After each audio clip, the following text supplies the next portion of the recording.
The Story of Civilization, Volume 2, The Life of Greece, Part 2, by Will Durant, continued, Cassette 4, Side 1. It was the imagination of Alcibiades that ruined the work of Pericles. Athens had recovered from the plague and the war, and trade was again bringing her the wealth of the Aegean.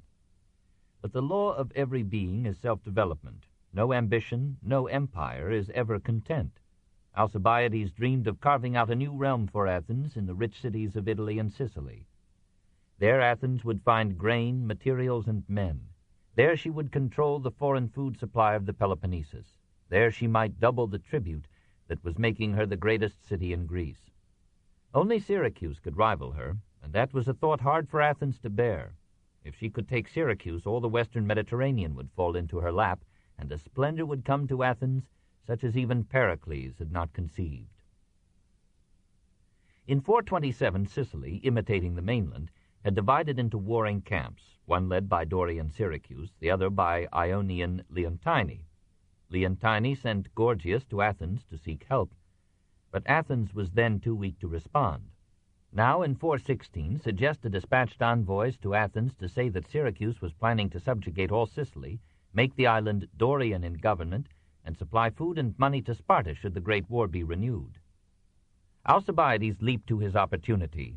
He argued that the Sicilian Greeks were hopelessly divided, even within each city, that it would be a simple matter, given a little courage, to annex the whole island to the empire, that the empire must continue to grow or begin to decay, and that a little war now and then was a necessary training for an imperial race. Nicias pled with the assembly not to listen to any man whose personal extravagance tempted him to wild schemes of aggrandizement. But the eloquence of Alcibiades and the imagination of a people now dangerously free from moral scruples won the day. The assembly declared war against Syracuse, voted funds for a vast armada, and, as if to ensure defeat, divided the command between Alcibiades and Nicias. Preparations went on with the characteristic fever of war, and the occasion of the fleet's departure was awaited as a patriotic festival. But shortly before this appointed day, a strange occurrence shocked a city that had lost much of its piety, but none of its superstitions. Some unknown persons, under cover of night, had knocked off the noses, ears, and phalli from the figures of the god Hermes that stood before public buildings and many private dwellings as an emblem of fertility and the guardian of the home. An excited investigator brought forward the unreliable evidence of aliens and slaves that the prank had been perpetrated by a drunken party of Alcibiades' friends, led by Alcibiades himself. The young general protested his innocence and demanded to be tried at once, that he might be convicted or cleared before the departure of the fleet.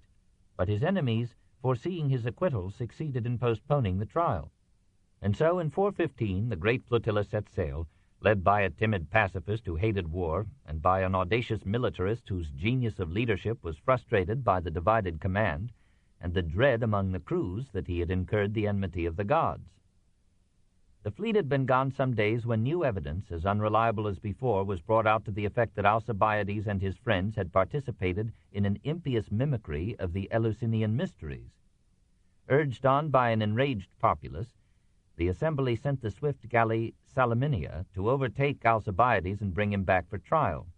Alcibiades accepted the summons and went aboard the Salaminia, but when the vessel stopped at Thurii, he secretly made his way to shore and escaped. The Athenian assembly, baffled, pronounced judgment of exile upon him, with confiscation of all his property and a decree of death in case the Athenians should ever capture him. Bitter at the thought that his plans for empire and glory had been frustrated by a condemnation which he continued to call unjust, Alcibiades took refuge in the Peloponnesus, and, appearing before the Spartan assembly, proposed to help Sparta defeat Athens and establish there an aristocratic government. As for democracy, Thucydides makes him say, the men of sense among us know what it was, and I perhaps as well as any, as I have the more cause to complain of it. But there is nothing new to be said of a patent absurdity. He advised them to send a fleet to help Syracuse and an army to capture Decelia, an Attic town whose possession should give Sparta military command of everything in Attica but Athens. The silver mines at Laurium would cease to finance Athenian resistance, and the subject cities, foreseeing the defeat of Athens, would stop their payment of tribute. Sparta took his advice. The intensity of his own resolution appeared in the completeness with which he, so accustomed to luxury, took up the Spartan way of life. He became frugal and reserved, eating coarse food, wearing a rough tunic and no shoes, bathing in the Eurotas, winter and summer, and observing all Lacedaemonian laws and customs faithfully. Even so, his good looks and personal fascination ruined his plans. The queen fell in love with him, bore him a son, and proudly whispered to her friends that he was the father. He excused himself to his intimates on the ground that he could not resist the chance to establish his race as kings over Laconia. King Agis, who had been away with the army, started home, and Alcibiades conveniently secured a commission in a Spartan squadron that was sailing to Asia. The king disowned the child and sent out secret orders for the assassination of Alcibiades, but the latter's friends warned him, and he escaped and joined the Persian admiral Tissaphernes at Sardis. At the other end of the war front, Nicias was encountering a resistance which only Alcibiades' genius for strategy and intrigue could have overcome. Nearly all of Sicily came to the aid of Syracuse. In 414, a Spartan fleet under Gylippus helped the Sicilian navy to bottle up the Athenian ships in the harbor of Syracuse, cutting them off from any supply of food. A final chance to escape was lost because of an eclipse of the moon, which frightened Nicias and many of his soldiers into awaiting an opportunity more satisfactory to the gods. On the next day, however, they found themselves surrounded and were forced to give battle. They were defeated, first on sea and then on land. Nicias, though ill and weak, fought bravely, and at last surrendered to the mercy of the Syracusans. He was at once put to death, and the surviving Athenians, almost all of the citizen class, were sent to die at hard labor in the quarries of Sicily, where they tasted the fate of the men who for generations had worked the mines of Laurium. 6. The Triumph of Sparta. The disaster broke the spirit of Athens. Nearly half the citizen body was now enslaved or dead. Half the women of the citizen class were in effect widows, and the children were orphans. The funds that Pericles had accumulated in the treasury were almost exhausted. In another year, the last penny would be gone. Thinking the fall of Athens imminent, the subject cities refused further tribute. Most of her allies abandoned her, and many flocked to the side of Sparta. In 413, Sparta, claiming that the 50 years' peace had been repeatedly violated by Athens, renewed the war. The Lacedaemonians now took and fortified Thessalia. The supply of food from Euboea and of silver from Laurium stopped. The slaves in the mines at Laurium revolted and went over to the Spartans in a body of 20,000 men. Syracuse sent an army to join in the attack, and the Persian king, seeing an opportunity to avenge Marathon and Salamis, provided funds for the growing Spartan fleet, on the shameful understanding that Sparta would assist Persia in regaining mastery over the Greek cities of Ionia.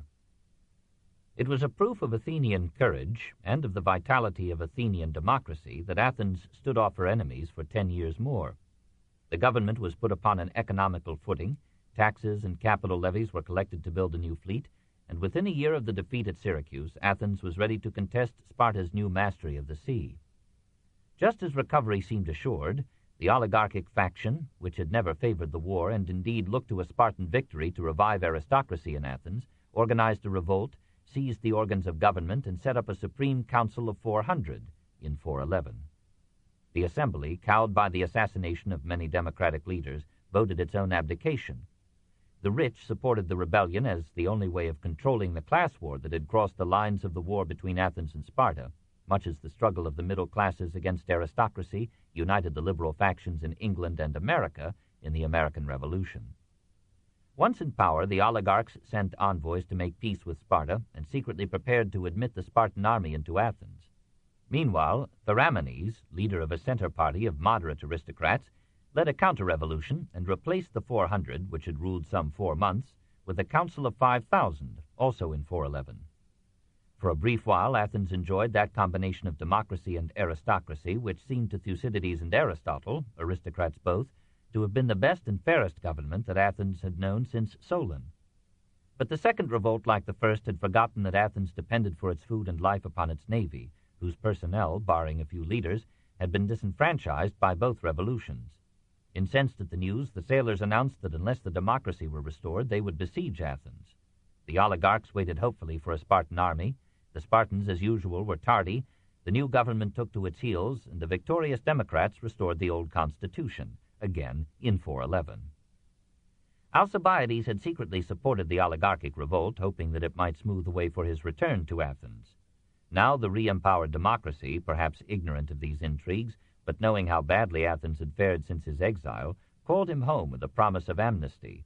Deferring his triumph at Athens, he took charge of the fleet at Samos and moved into action with a celerity and success that brought Athens a brief moment of happiness. Speeding through the Hellespont, he met and completely destroyed the Spartan fleet at Cyzicus in 410. After a year's siege, he captured Chalcedon and Byzantium, and thereby restored Athens' control of the food supply from the Bosporus. Sailing back south, he encountered another Spartan squadron near the Isle of Andros, and defeated it with ease.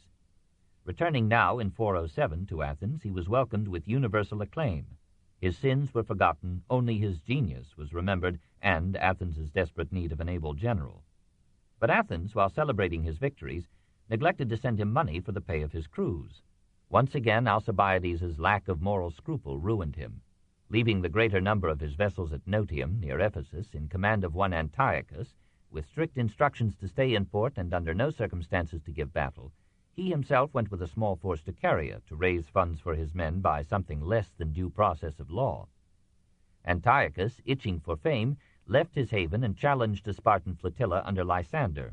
Lysander accepted the taunt, killed Antiochus in a hand-to-hand fight, and sank or captured most of the Athenian ships. When news of this catastrophe came to Athens, the assembly acted with characteristic haste. It censured Alcibiades for leaving his fleet and removed him from command. Alcibiades, fearing now both Athens and Sparta, fled to a refuge in Bithynia. Desperate, the Athenians ordered that the gold and silver in the statues and offerings on the Acropolis should be melted down for the building of a new flotilla of 150 triremes, and offered freedom to those slaves and citizenship to those aliens who would fight for the city. The new armada defeated a Spartan fleet off the Arginusi Islands, south of Lesbos, in 406, and Athens again thrilled with the news of victory. But the assembly was furious when it learned that its generals had allowed the crews of 25 ships sunk by the enemy to drown in a storm. Hotheads protested that these souls, for lack of proper burial, would wander restlessly about the universe, and accusing the survivors of negligence in not attempting a rescue, they proposed that the 8 victorious generals, including the son of Pericles by Aspasia, should be put to death. Socrates, who happened to be a member of the presiding prytany for the day, refused to put the motion to a vote. It was presented and passed over his protests, and the sentence was carried out with the same precipitation with which it had been decreed. A few days later, the assembly repented and condemned to death those who had persuaded it to execute the generals. Meanwhile, the Spartans, weakened by the defeat, offered peace again, but the assembly, moved by the oratory of the drunken Cleophon, refused. Led now by second-rate men, the Athenian fleet sailed north to meet the Spartans under Lysander in the Sea of Marmara. From his hiding place in the hills, Alcibiades saw that the Athenian ships had taken up a strategically perilous position at Aegospotami, near Lampsacus. He risked his life to ride down to the shore and advised the Athenian admirals to seek a more sheltered place, but they distrusted his counsel and reminded him that he was no longer in command. On the next day, the decisive battle was fought. All but 8 of the 208 Athenian ships were scuttled or taken, and Lysander ordered the execution of 3,000 Athenian captives. Learning that Lysander had issued orders for his assassination, Alcibiades sought refuge in Phrygia with the Persian general Pharnabazus, who assigned him a castle and a courtesan. But the Persian king, persuaded by Lysander, ordered Pharnabazus to kill his guest. 2 assassins besieged Alcibiades in his castle and set fire to it. He came out naked and desperate, seeking the privilege of fighting for his life, but before his sword could touch his assailants, he was pierced by their arrows and javelins. He died at the age of 46, the greatest genius and most tragic failure in the military history of Greece. Lysander, now absolute master of the Aegean, sailed down from city to city, overthrowing the democracies and setting up oligarchic governments subject to Sparta. Entering the Piraeus unresisted, he proceeded to blockade Athens. The Athenians resisted with their accustomed bravery, but within 3 months their stock of food was exhausted and the streets were full of dead or dying men. Lysander gave Athens bitter and yet lenient terms. He would not, he said, destroy a city that had in time past performed such honorable services for Greece, nor would he enslave its population, but he demanded the leveling of the long walls, the recall of the oligarchic exiles, the surrender of all but 8 of the surviving Athenian ships, and a pledge to support Sparta actively in any further war. Athens protested and yielded. Supported by Lysander and led by Critias and Theramenes, the returning oligarchs seized the government and established a council of 30 to rule Athens in 404. These Greek Bourbons had learned nothing. They confiscated the property and alienated the support of many rich merchants. They plundered the temples, sold for 3 talents the wharves of the Piraeus, which had cost 1,000, exiled 5,000 Democrats, and put 1,500 others to death. They assassinated all Athenians who were distasteful to them politically or personally. They put an end to freedom of teaching, assemblage, and speech, and Critias himself, once his pupil, forbade Socrates to continue his public discourses. Seeking to compromise the philosopher to their cause, the 30 ordered him and 4 others to arrest the Democrat Leon. The others obeyed, but Socrates refused. All the sins of the democracy were forgotten as the crimes of the oligarchs increased and multiplied. The number of men, even of substantial means, who began to seek an end to this bloody tyranny grew from day to day. When 1,000 armed Democrats under Thrasybulus approached the Piraeus, the 30 found that hardly any but their immediate partisans could be persuaded to fight for them. Critias organized a small army, went out to battle, and was defeated and killed. Thrasybulus entered Athens and restored the democracy in 403.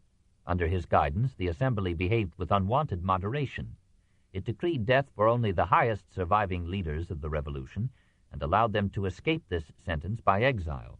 It declared a general amnesty to all others who had supported the oligarchs. It even repaid to Sparta the 100 talents that the ephors had lent to the 30. These acts of humanity and statesmanship gave to Athens at last the peace that she had not known for a generation. 7. The death of Socrates. Strange to say, the only cruelty of the restored democracy was committed upon an old philosopher whose 70 years should have put him beyond the possibility of being a danger to the state. But among the leaders of the victorious faction was the same Anytus who years before had threatened to revenge himself upon Socrates for dialectical slights and the corruption of his son. Anytus was a good man. He had fought bravely under Thrasybulus, had saved the lives of oligarchs who had been taken captive by his soldiers, had been instrumental in arranging the amnesty, and had left in undisturbed enjoyment of his property those to whom it had been sold after confiscation by the 30. But his generosity failed when it came to Socrates. He could not forget that when he had gone into exile, his son had stayed in Athens with Socrates and had become a drunkard. It did not appease Anytus to observe that Socrates had refused to obey the 30, and, if we may take Xenophon's word for it, had denounced Critias as a bad ruler. To Anytus it seemed that Socrates, more than any sophist, was an evil influence both on morals and on politics. He was undermining the religious faith that had supported morality, and his persistent criticism was weakening the belief of educated Athenians in the institutions of democracy. The murderous tyrant Critias had been one of Socrates' pupils. The immoral and treasonable Alcibiades had been his lover. Charmides, his early favorite, had been a general under Critias and had just died in battle against the democracy. It seemed fitting to Anytus that Socrates should leave Athens or die. The indictment was brought forward by Anytus, Miletus, and Lycon in 399 and read as follows. Socrates is a public offender in that he does not recognize the gods that the state recognizes, but introduces new demoniacal beings, the Socratic daimonion. He is also offended by corrupting the youth. The trial was held before a popular court, or dikasterion, of some 500 citizens, mostly of the less educated class. We have no means of knowing how accurately Plato and Xenophon have reported Socrates' defense. We do know that Plato was present at the trial, and that his account of Socrates' apology agrees in many points with Xenophon's. Socrates, says Plato, insisted that he believed in the state gods, even in the divinity of the sun and moon. You say first that I do not believe in gods, and then again that I believe in demigods. You might as well affirm the existence of mules and deny that of horses and asses. And then he referred sadly to the effects of Aristophanes' satire. I have had many accusers, who accused me of old, and their false charges have continued during many years, and I am more afraid of them than of Anytus and his associates.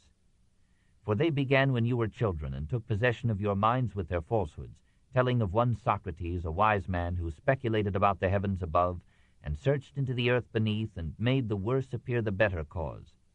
These are the accusers I dread, for they are the circulators of this rumor, and their hearers are too apt to fancy that speculators of this sort do not believe in the gods. And they are many, and their charges against me are of ancient date, and they made them in days when you were impressionable, in childhood, or perhaps in youth, and the cause when heard went by default, for there was none to answer. And hardest of all, their names I do not know and cannot tell, unless in the chance case of a comic poet. That is the nature of the accusation, and that is what you have seen yourselves in the comedy of Aristophanes. He lays claim to a divine mission to teach the good and simple life, and no threat will deter him. Strange indeed would be my conduct, O men of Athens, if I who, when I was ordered by the generals whom you chose to command me at Potidaea and Amphipolis and Delium, remained where they placed me, like any other man facing death. If, I say now, when, as I conceive and imagine, God orders me to fulfill the philosopher's mission of searching into myself and other men, I were to desert my post through fear of death. If you say to me, Socrates, this time we will let you off, but upon one condition, that you are not to inquire and speculate in this way any more, I should reply, Men of Athens, I honor and love you, but I shall obey God rather than you. And while I have life and strength, I shall never cease from the practice and teaching of philosophy, exhorting anyone whom I meet after my manner and convincing him, saying, O my friend, why do you, who are a citizen of the great and mighty and wise city of Athens, care so much about laying up the greatest amount of money and honor and reputation, and so little about wisdom and truth? Wherefore, O men of Athens, I say to you, do as Anytus bids, and either acquit me or not. But whatever you do, know that I shall never alter my ways, not even if I have to die many times. The judges appeared to have interrupted him at this point, and to have bidden him desist from what seemed to them insolence, but he continued in even haughtier vein. I would have you know that if you kill such a one as I am, you will injure yourselves more than you will injure me. For if you kill me, you will not easily find another like me, who, if I may use such a ludicrous figure of speech, am a sort of gadfly, given to the state by the god, and the state is like a great and noble steed who is tardy in his motions owing to his very size, and requires to be stirred into life. And as you will not easily find another like me, I would advise you to spare me. The sentence of guilty was pronounced upon him by the small majority of 60. Had his defense been more conciliatory, it is likely that he would have been acquitted.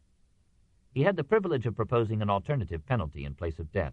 At first he refused to make even this concession, but on the appeal of Plato and other friends who underwrote his pledge, he offered to pay a fine of 30 minas, or $3,000. The second polling of the jury condemned him by 80 more votes than the first.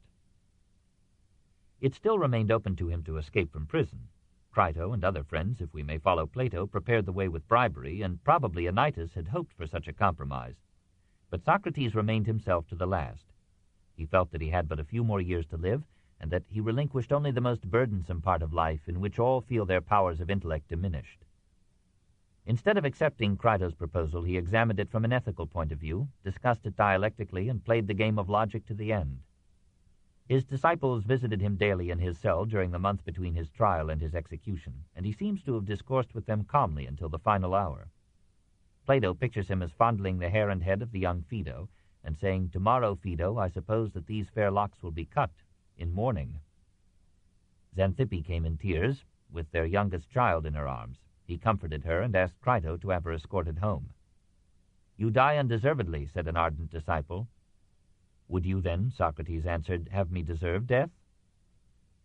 After he was gone, says Diodorus, the Athenians regretted their treatment of him and put his accusers to death. Suidas makes Meletus die by public stoning.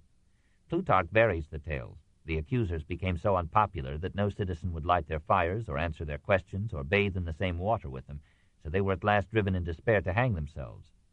Diogenes Laertius reports that Meletus was executed, Anytus exiled, and a bronze statue put up by Athens in memory of the philosopher. We do not know if these stories are true. The Golden Age ended with the death of Socrates. Athens was exhausted in body and soul. Only the degradation of character by prolonged war and desperate suffering could explain the ruthless treatment of Melas, the bitter sentence upon Mitylene, the execution of the Arginusi generals, and the sacrifice of Socrates on the altar of a dying faith.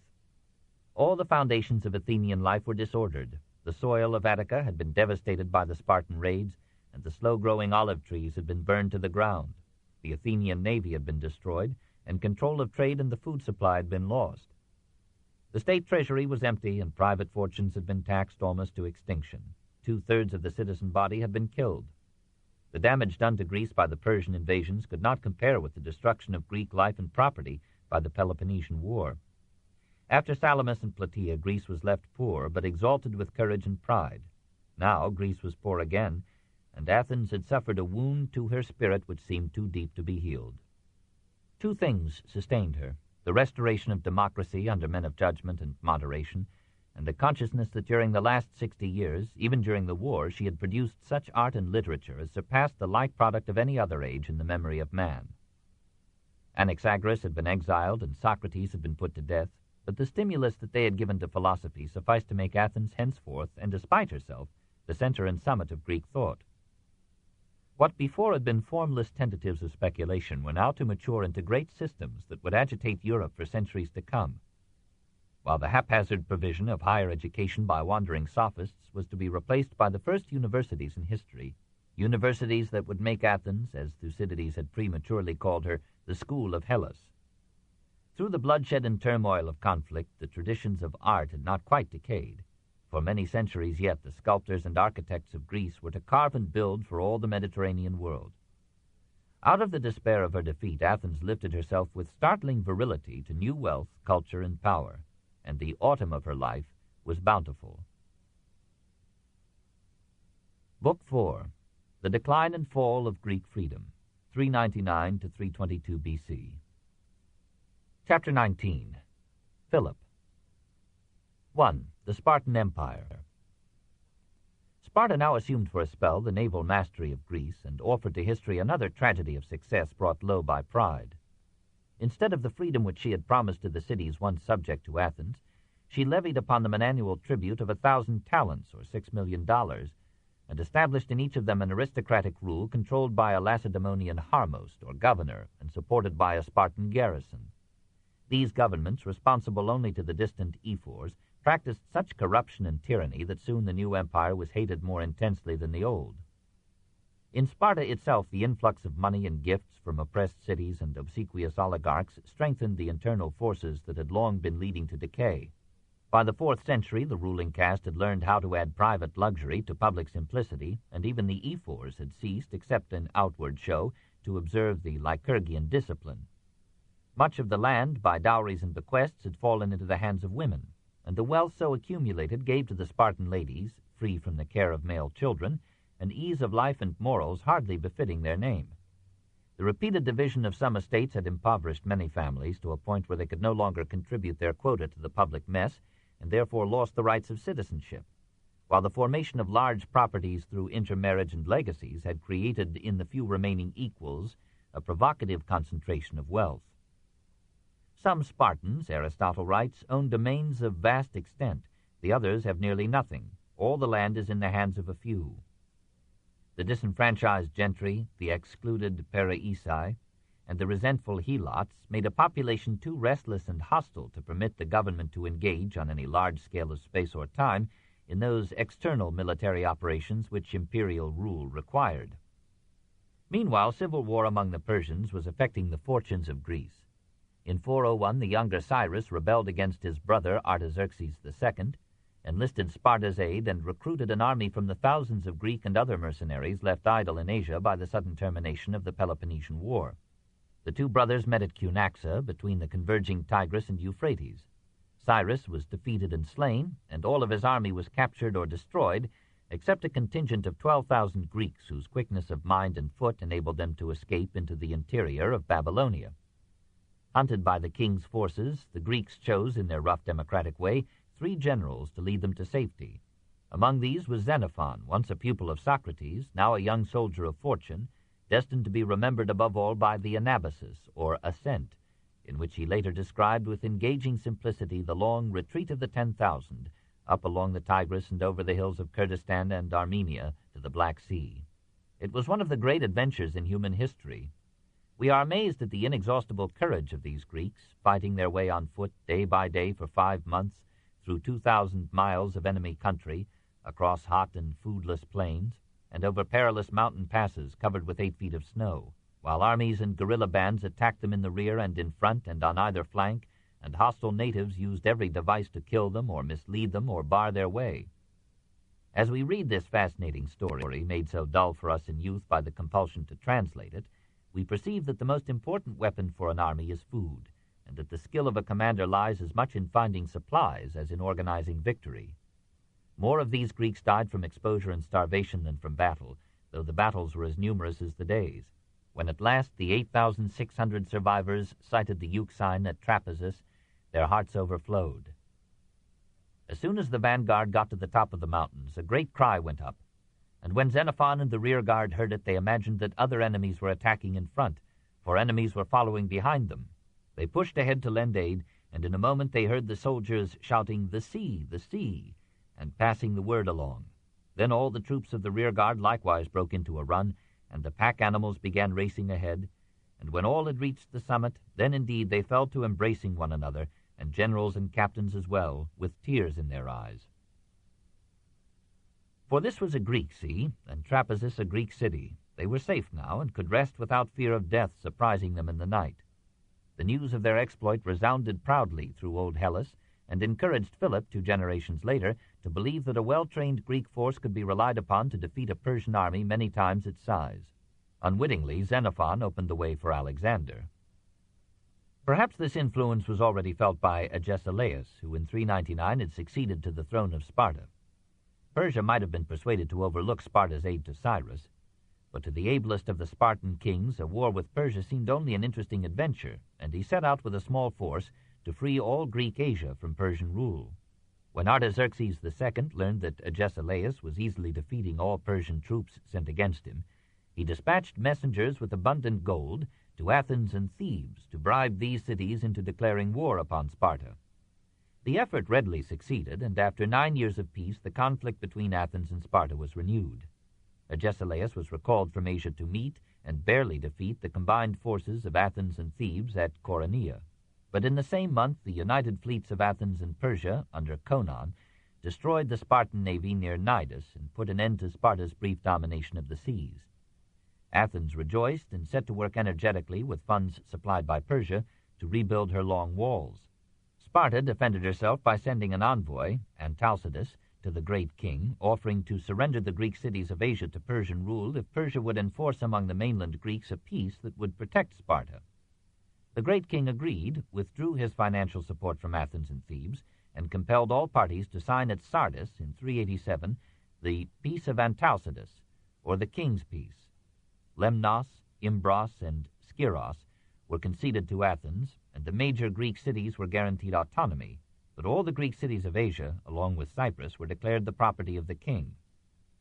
Athens signed under protest, knowing that this was the most disgraceful event in Greek history. For a generation, all the fruits of Marathon were lost. The Greek states of the mainland remained free in name, but in effect the power of Persia had engulfed them. All Greece looked upon Sparta as a traitor, and waited eagerly for some nation to destroy her. 2. Epaminondas. As if to strengthen this feeling, Sparta assumed the authority to interpret and enforce the king's peace among the Greek states. To weaken Thebes, she insisted that the Boeotian Confederacy violated the autonomy clause of the treaty and must be dissolved. With this excuse, the Spartan army set up in many Boeotian cities oligarchic governments favorable to Sparta, and in several cases upheld by Spartan garrisons. When Thebes protested, a Lacedaemonian force captured her citadel, the Cadmea, and established an oligarchy subject to Spartan domination. The crisis aroused Thebes to unwanted heroism. Pelopidas and 6 companions assassinated the 4 laconizing dictators of Thebes and reasserted Theban liberty. The confederacy was reorganized and named Pelopidas its leader, or Boeotarch. Pelopidas called to his aid his friend and lover, Epaminondas, who trained and led the army that reduced Sparta to her ancient isolation. Epaminondas came of a distinguished but impoverished family, which proudly traced its origin to the dragon's teeth sown by Cadmus 1,000 years before. He was a quiet man of whom it was said that no one talked less or knew more. His modesty and integrity, his almost ascetic life, his devotion to his friends, his prudence in counsel, his courage and yet self-restraint in action, endeared him to all the Thebans despite the military discipline to which he subjected them. He did not love war, but he was convinced that no nation could lose all martial spirit and habits and yet maintain its freedom. Elected and many times re-elected Boeotarch, he warned those who proposed to vote for him, "Bethink yourselves once more, for if I am made general, you will be compelled to serve in my army." Under his command, the lax Thebans were drilled into good soldiers. Even the Greek lovers, who were so numerous in the city, were formed by Pelopidas into a sacred band of 300 hoplites, each of whom was pledged to stand by his friend in battle to the death. When a Spartan army of 10,000 troops under King Cleombrotus invaded Boeotia, Epaminondas met it at Leuctra near Plataea with 6,000 men and won a victory that influenced the political history of Greece and the military methods of Europe. He was the first Hellene to make a careful study of tactics. He counted on facing odds in every battle and concentrated his best fighters upon one wing for offense, while the remainder were ordered to follow a policy of defense.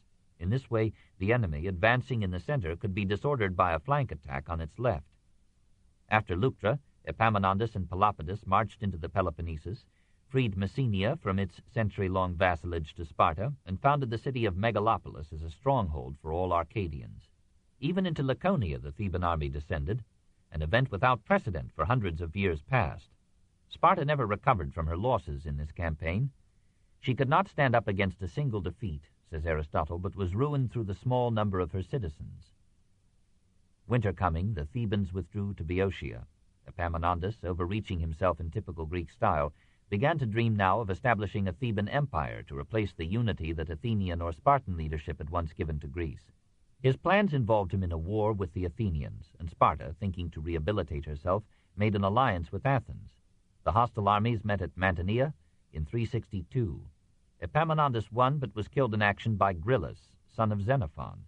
The brief hegemony of Thebes left no permanent boon to Hellas. It liberated Greece from the despotism of Sparta, but failed, like its predecessors, to create beyond Boeotia a coherent unity, and the conflicts that it engendered left the Greek states disordered and weakened when Philip came down upon them from the north. 3. The Second Athenian Empire. Athens made a final attempt to forge such a unity. Through her rebuilt walls and fleet, the dependability of her coinage, her long-established facilities for finance and trade, she slowly won back commercial supremacy in the Aegean. Her former subjects and allies had learned from the wars of the last half-century the need for a larger security than individual sovereignty could bring. And in 378 the majority of them combined again under Athens's leadership. By 370 Athens was once more the greatest power in the eastern Mediterranean. Industry and trade were now the substance of her economic life. The soil of Attica had never been propitious to common tillage. Patient labor had made it fruitful through tending the olive tree and the vine, but the Spartans had destroyed these, and few of the peasants were willing to wait half a generation for new olive orchards to yield. Most of the farmers of pre-war days were dead. Many of the survivors were too discouraged to go back to their ruined holdings, and sold them at low prices to absentee owners who could afford long-term investments. In this way, and through the eviction of peasant debtors, the ownership of Attica passed into a few families, who worked many of the large estates with slaves. The mines at Laurium were reopened, fresh victims were sent into the pits, and new riches were transmuted out of silver ore and human blood. Xenophon proposed a genial plan whereby Athens might replenish her treasury through the purchase of 10,000 slaves and their lease to the contractors at Laurium. Silver was mined in such abundance that the supply of the metal outran the production of goods, prices rose faster than wages, and the poor bore the burden of the change. Industry flourished. The quarries at Pentelicus and the potteries in the Ceramicus had orders from all the Aegean world. Fortunes were made by buying cheap the products of domestic handicraft or small factories and selling them dear in the home market or abroad.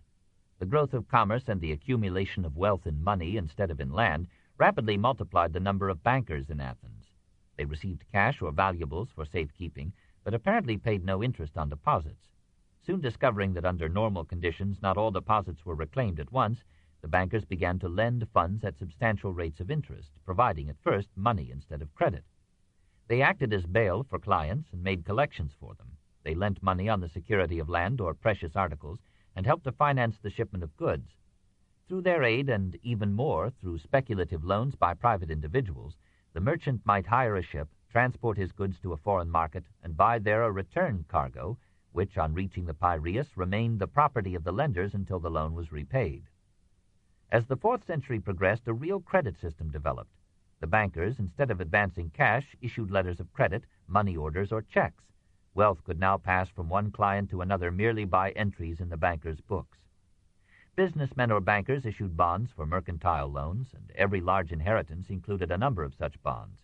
Some bankers, like the ex-slave Pasion, developed so many connections and acquired by a discriminating honesty so widespread a reputation for reliability that their bond was honored throughout the Greek world.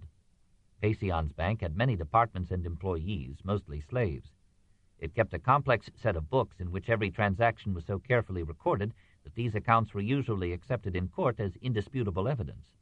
Bank failures were not uncommon, and we hear of panics in which bank after bank closed its doors.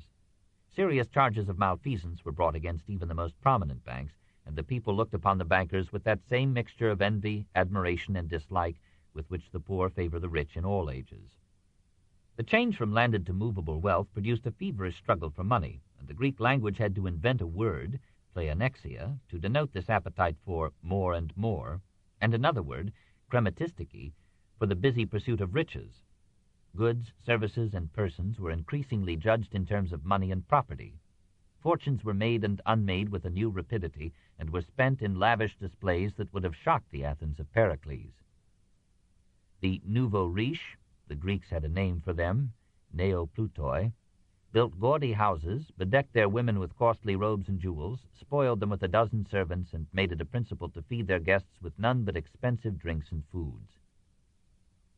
In the midst of this wealth, poverty increased, for the same variety and freedom of exchange that enabled the clever to make money allowed the simple to lose it faster than before.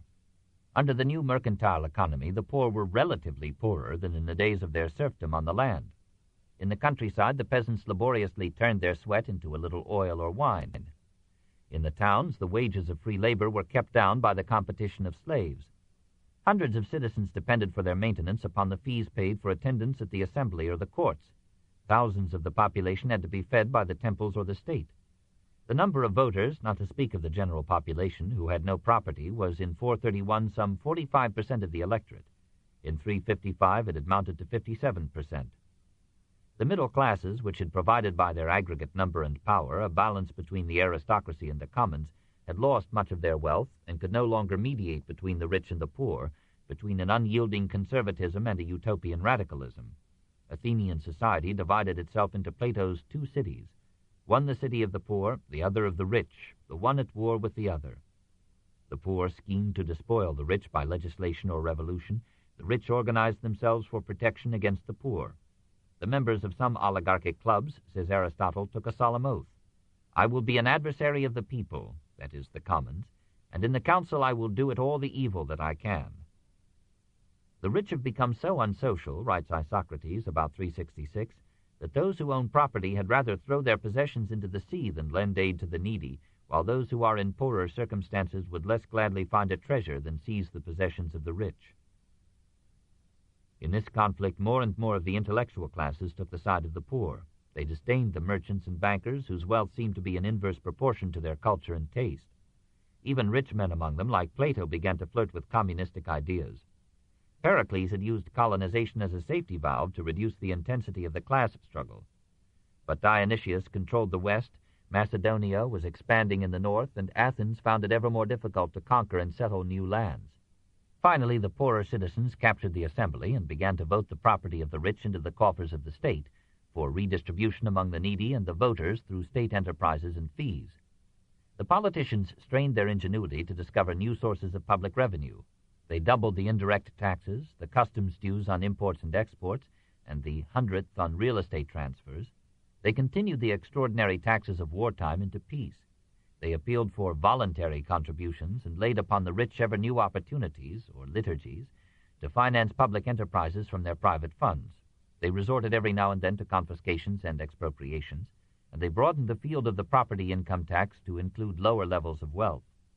Any man burdened with a liturgy could by law compel another to take it over if he could prove that the other was wealthier than he and had borne no liturgy within 2 years. To facilitate the collection of revenue, the taxpayers were divided into 100 simmaries, or co-sharers. The richest members of each group were required to pay at the opening of each tax year the whole tax due from the group for the year, and were left to collect during the year as best they could the shares due from the other members of the group. The result of these imposts was a wholesale hiding of wealth and income. Evasion became universal and as ingenious as taxation.